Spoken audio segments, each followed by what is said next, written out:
इस कार्यक्रम में मैं भाग लिया। सर्वप्रथम मैं चाहूँगा कि आप सभी, हम सब मिलके इस मैहर नगरी में, माता की नगरी में जहाँ हम लोग उपस्थित हैं, एक बार माँ के नाम से जयकारा हो जाए। एक बार बोलिए मैहर माता की, मैहर माता की। साथियों, हम लोग इस कार्यक्रम में जहाँ कार्यक्रम स्थल में पहुँचे हैं, एक सौभाग्य की बात है कि ये पूरे मैहर जिले के लिए और समाज के लिए, दोनों के लिए सौभाग्य है जहां हम लोग कार्यक्रम में उपस्थित हुए हैं। अमर शहीद संपत दादा के लिए एक बार संपत दादा के लिए जयकारा हो जाए। संपत दादा अमर रहे, अमर रहे, अमर रहे। संपत दादा अमर रहे, अमर रहे, अमर रहे।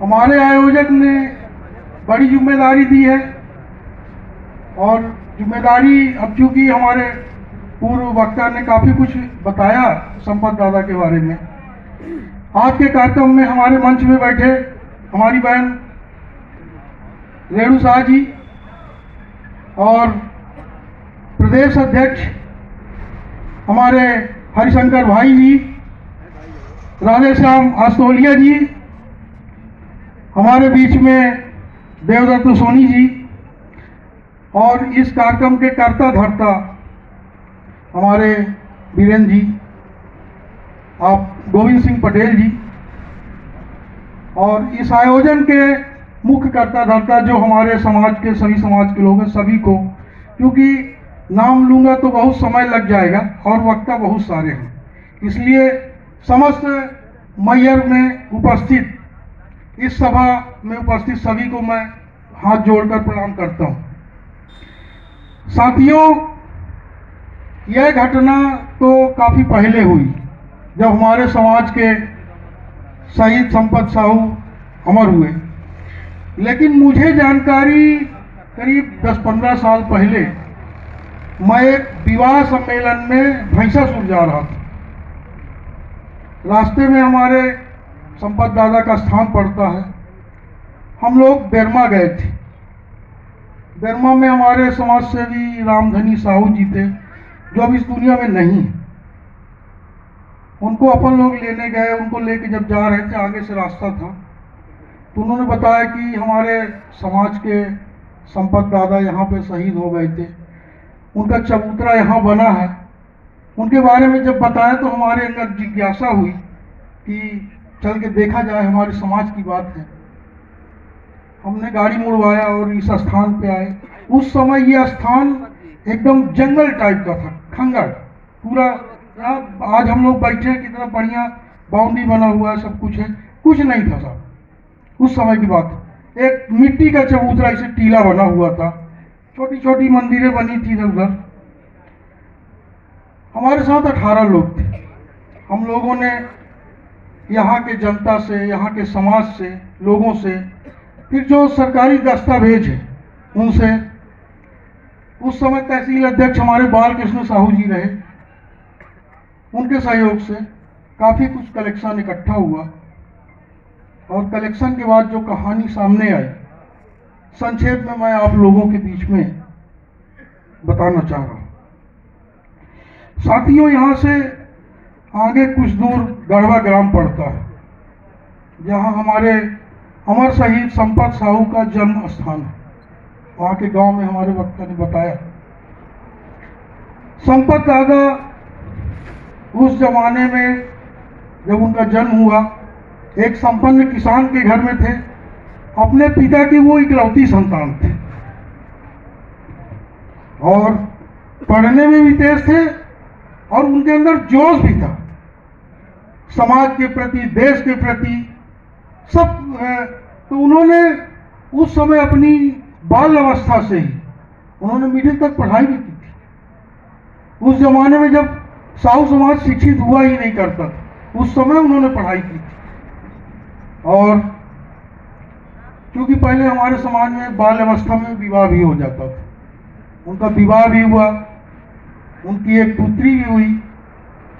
लेकिन उस समय पूरे देश के अंदर आजादी का जुनून था। सभी जगह लोग आंदोलन कर रहे थे अंग्रेजों से मुक्ति पाने का, राजाओं से मुक्ति पाने का, पवाईदारों से मुक्ति पाने का। हमारे संपत दादा जो आज हमारे समाज की शान है, वो भी इस लड़ाई में कूद पड़े। जब कूद पड़े तो उन्होंने अपना ठिकाना यहाँ से अमदरा पड़ता है, अमदरा के बगल में एक कैमूर पहाड़ी है, उस पहाड़ी के पास एक सुरमा घाटी उसको बोलते हैं। मैं वहाँ गया था 8-10 आदमी के साथ में। सुरमा घाटी में एक सुरंग है, देखने में तो घुसने में तो एक ही आदमी घुस सकता है, लेकिन जब आप अंदर जाएंगे तो सुरंग के अंदर एक हाल नुमा स्थान है। वहीं पे संपत दादा के साथी रुकते थे, आंदोलन की योजना बनाते थे और फिर आगे की कार्रवाई जोड़ने का उनका एक उद्देश्य था। वो समाज भर के लिए नहीं थे कि सिर्फ साहू समाज के लिए थे, वो हर समाज के लिए थे। और उन्होंने वहां से योजना बनाई। योजना उनकी, चूंकि उस समय गांधी जी का जमाना था और गांधी जी स्वतंत्रता संग्राम आंदोलन के अगुवा थे। नरम दल के वो थे, गरम दल के कोई और थे। तो उन्होंने सबने मिलके 1947 में व्हाट्सएप में ले लेना राजा। स्वतंत्रता पाने के बाद भी क्या था कि हमारे जैसे मान चलिए कि मनुवादी हैं, राजा हैं।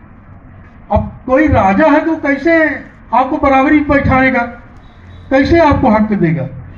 तो ये जो पवाईदार होते हैं, इलाकेदार होते हैं, इन्होंने मुक्त नहीं किया मैहर की जनता को। हाँ, हो गया। अब उस समय जो पवाईदार रहे होंगे, तो संपत दादा एक बार आजादी की लड़ाई की लड़ने के बाद पुनः इस मैहर को मुक्त कराने के लिए वो सड़कों पे उतर आए और अपने सुरमा घाटी स्थान से उधर पैदल ही अपने साथियों के साथ हाथ में तिरंगा लिए पैदल यात्रा, और जिस स्थान पे आज उनका चबूतरा बना है, इसी स्थान पे उन्होंने पड़ाव लगाया रात में। भाई पहले ऐसे तो होता था, गाड़ी घोड़ा चलती नहीं थी, चलते थे जहां वो था रुक जाते थे, खाना पीना बनाते थे, वहीं अपना रहते थे। तो साथियों, उनके इस आंदोलन के कारण, स्वतंत्रता संग्राम सेनानी होने के कारण, क्योंकि उन नजरों में पहले से ही चढ़े थे। और एक दुर्भाग्य की बात है कि ये बेरमई गांव के एक चुगलखोर ने, ऐसा इतिहासकार बताते हैं, उनकी शिकायत मैहर राजघराने से कर दी। मैहर राजा अंग्रेजों के अधीनस्थ पहले था, तो उन्होंने अपने सैनिक सिपाही भेज के निहत्थे संपत दादा के ऊपर, उनके साथियों के ऊपर लाठियां बरसाना स्टार्ट कर दिया, क्योंकि संपत दादा टारगेट पे थे और टारगेट के कारण उन्हें गोली मारकर उनकी हत्या इसी स्थान पे कर दी और चले गए। फिर यहीं के ग्रामीण जन यहाँ पे उनको दाह संस्कार किया और यहीं के समाज सेवियों ने उनका एक छोटा सा चबूतरा बनवाया, क्योंकि एक बड़ी विडंबना मानिए या इत्तेफाक मानिए, मैहर आज जिला बना है, पहले ये सतना जिले में था।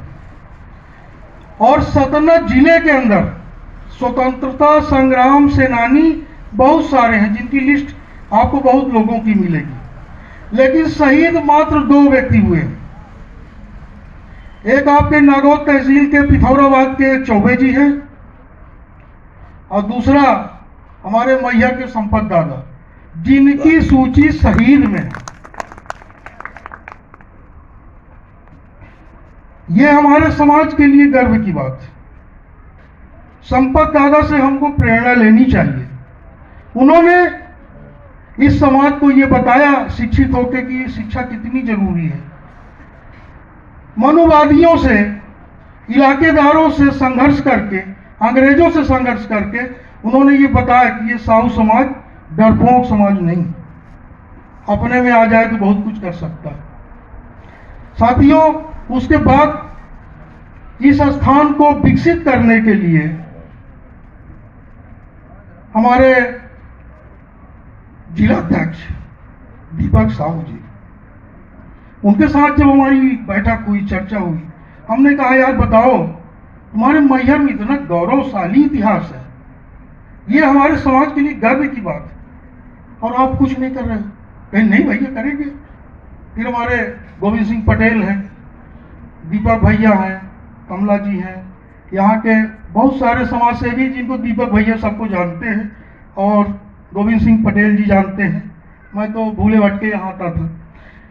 इन लोगों ने सबने मिल के यहाँ पे ये स्थान बनाया, यहाँ पे कार्यक्रम किया, और आज मुझे इस मंच में कहने में कोई वो नहीं है कि मध्य प्रदेश में बहुत सारे जिलाध्यक्ष हुए, मैं भी एक जिलाध्यक्ष हूँ रीवा का, और उनसे पहले का हूँ, लेकिन मैं भी कुछ नहीं कर पाया।